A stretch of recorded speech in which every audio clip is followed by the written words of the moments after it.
BJP के राष्ट्रीय महासचिव दुष्यंत गौतम जी अपने मताधिकार का प्रयोग करके बाहर निकले हैं। हम उनसे जानेंगे कि आखिरकार क्या कहेंगे। दिल्ली की जनता काफी ज्यादा उत्साहित नजर आ रही है इस बार इस महालोकतंत्र के पर्व में। देखिए, आज दिल्ली की जनता का मैं धन्यवाद करना चाहता हूं, जिस प्रकार से वे मन लगाकर और खुलकर बाहर आकर भारतीय जनता पार्टी के पक्ष में वोट डाल रही है। ये लड़ाई 15 साल के विकास की और 8 साल के विनाश की लड़ाई है। जिस प्रकार से 8 साल के अंदर केजरीवाल जी ने दिल्ली की जनता के लिए कुछ नहीं किया, पॉल्यूटेड पानी दिया, वातावरण पॉल्यूटेड दिया, 5 साल लोगों की उम्र को कम करने का काम किया, कोई स्कूल का निर्माण नहीं किया। मुझे बता दें, कोई बताना चाहे, कोई भी एक गज जमीन एक्वायर की हो या खरीदी हो, जो कोई भी स्कूल का शिलान्यास किया हो, कोई भी हॉस्पिटल का निर्माण उन्होंने नहीं किया।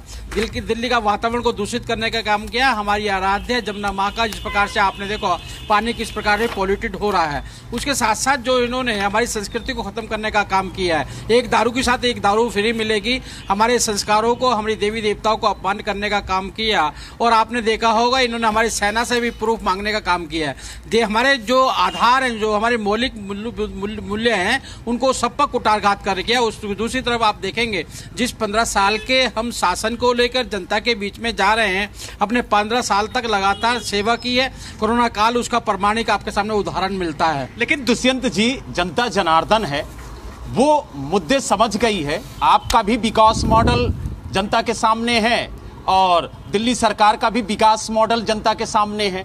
अब जनता तय कर रही है, अपने मताधिकार का प्रयोग करके बता देगी 7 दिसंबर को कि आखिरकार उसने किसे चुना है और किसे फेल किया है। देखिए, इस पर्व का जनता निर्धारण करती है और ये हमारे लोकतंत्र की खूबी है कि 5 साल के बाद में उसको अपना मत प्रकट करने का मौका मिलता है और उस पर वो निर्णय निर्धारित करती है। और यही कारण है कि बड़े बड़े नेताओं को तख्त से ताज कर दी, ताज से तख्त पे भी पहुंचा देती है। मैं दिल्ली की जनता का बहुत बहुत धन्यवाद भी करना चाहता हूँ। लगातार मोदी जी के नेतृत्व में जिस प्रकार भारतीय जनता पार्टी को आशीर्वाद दे रही है, पुनः आने वाले 5 साल के लिए भी आशीर्वाद देगी।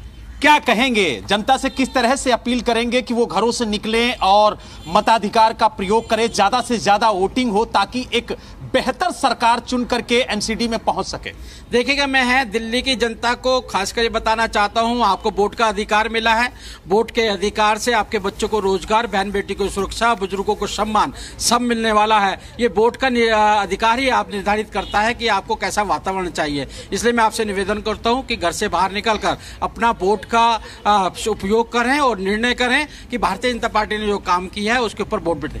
तो आपने देखा, हमारे साथ भारतीय जनता पार्टी के राष्ट्रीय महासचिव दुष्यंत गौतम जी थे, जिन्होंने कहा कि दिल्ली की जनता तय करे कि आखिरकार उसे किसे चुनना है, लेकिन ज्यादा से ज्यादा लोग घरों से बाहर निकलें, अपने मताधिकार का प्रयोग करें। इस बात की अपील भी उन्होंने की, क्योंकि जिस तरीके से उत्साह पोलिंग बूथों पर देखने को मिल रहा है, उसको लेकर के यह कहना गलत नहीं होगा कि इस बार जो वोटिंग परसेंटेज है वो बढ़ेगा। कहीं ना कहीं जो मतदाता है वो भारी संख्या में पोलिंग बूथों पर पहुंच रहे हैं और उम्मीद जताई जा रही है कि जिस तरीके से सुबह से ही पोलिंग बूथों पर मतदाताओं की भीड़ देखने को मिली है, उसको लेकर के ये अनुमान लगाया जा रहा है कि शाम तक जो वोटिंग परसेंटेज है वो बढ़ेगा और इस बार नगर निगम के चुनाव में मतदाता बढ़ चढ़ के हिस्सा लेंगे।